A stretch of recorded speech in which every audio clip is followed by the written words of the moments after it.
Assalamualaikum warahmatullahi wabarakatuh. Sahabat Islam, inilah kisah Prabu Siliwangi, asal-usul, masa kejayaan, silsilah, dan mitos Macan Putih. Prabu Siliwangi yang juga dikenal sebagai Prabu Dewata Prana Sri Baduga Maharaja merupakan sosok yang memimpin kerajaan Pajajaran.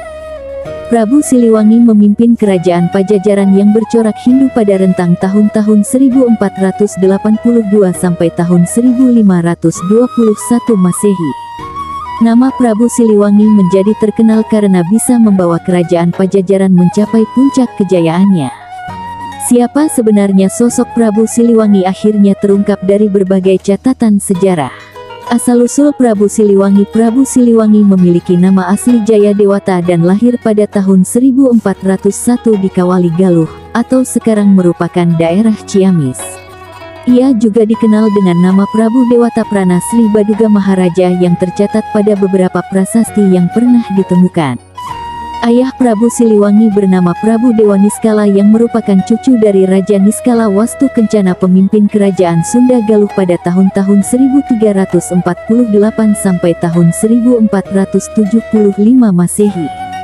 Sebutan Prabu Siliwangi sendiri berasal dari kata silih dan wangi, yaitu gelar turun-temurun yang diberikan kepada beberapa pemimpin karena menjadi pengganti yang bisa membawa harum nama kerajaan Pajajaran. Gelar Siliwangi juga pernah disematkan kepada Niskala Wastu Kencana, kakek Sri Baduga Maharaja. Namun seiring perjalanan waktu, gelar Prabu Siliwangi memang lebih melekat kepada Sri Baduga Maharaja. Dalam prasasti batu tulis, Prabu Siliwangi dinobatkan sebagai Raja Kerajaan Sunda dan juga sebagai Raja Kerajaan Galuh. Kerajaan Sunda Galuh inilah yang kemudian dikenal saat ini dengan nama Kerajaan Pajajaran yang berada di bawah kekuasaan Prabu Siliwangi. Masa kejayaan Prabu Siliwangi. Masa kejayaan Prabu Siliwangi terjadi saat ia memegang pemerintahan di Kerajaan Pajajaran. Di bawah kepemimpinannya, Kerajaan Pajajaran selalu dalam keadaan teratur dan tenteram. Hal ini karena kebijakan Prabu Siliwangi yang menuruti wasiat sang kakek untuk membebaskan penduduk Pajajaran dari 4 macam pajak. Ia juga dikenal sebagai pemimpin yang memegang teguh kesetaraan dalam kehidupan sosial. Dalam hal pembangunan, Prabu Siliwangi juga memperkuat kerajaannya di berbagai bidang. Pada sebuah naskah Portugis, Kerajaan Pajajaran disebut memiliki 100.000 prajurit dengan 40 ekor pasukan gajah. Ia juga membangun parit pertahanan, memperkuat angkatan perang, menyusun formasi perang, walaupun untuk angkatan laut cenderung lemah.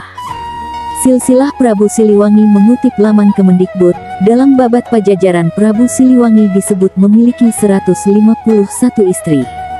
Salah satu istrinya adalah Nyi Ambedkasi, putri dari pamannya yang bernama Ki Gedeng Sindangkasi. Selain itu, ia juga memperistri Nyai Subang Larang dan dikaruniai 3 orang anak. Anak pertamanya bernama Raden Walang Sungsang atau Pangeran Cakrabuana, Nyimas Rara Santang, dan Raden Kian Santang. Nyimas Rara Santang adalah ibu dari Syarif Hidayatullah atau Sunan Gunung Jati. Sementara Raden Kian Santang terkenal karena menyebarkan agama Islam di tanah Sunda. Prabu Siliwangi dan sosok Macan Putih. Melansir dari Instisari, ada sebuah cerita yang menyangkut pautkan sosok Prabu Siliwangi dengan seekor harimau putih atau macan putih. Cerita ini erat dengan kejadian pertempuran Prabu Siliwangi dengan anak kandungnya Raden Kian Santang yang mengajaknya masuk ke agama Islam. Karena menolak ajakan tersebut, terjadilah pertempuran yang membuat pasukan Raden Siliwangi terdesak. Di tengah suasana tersebut, Prabu Siliwangi dikisahkan melakukan moksa dan berubah menjadi macan putih sementara pengikutnya berubah menjadi macan sancang. Walau kurangnya manuskrip yang mendukung hal ini sebagai bagian dari sejarah, namun kisahnya masih terjaga sebagai mitos yang terus diceritakan hingga saat ini. Peninggalan Prabu Siliwangi. Berikut adalah peninggalan dari Prabu Siliwangi semasa memimpin di Kerajaan Pajajaran. Babat Pajajaran. Carita Parahyangan. Carita Waruga Guru Prasasti Batu Tulis Bogor. Prasasti Kawali Ciamis. Tugu Perjanjian Portugis.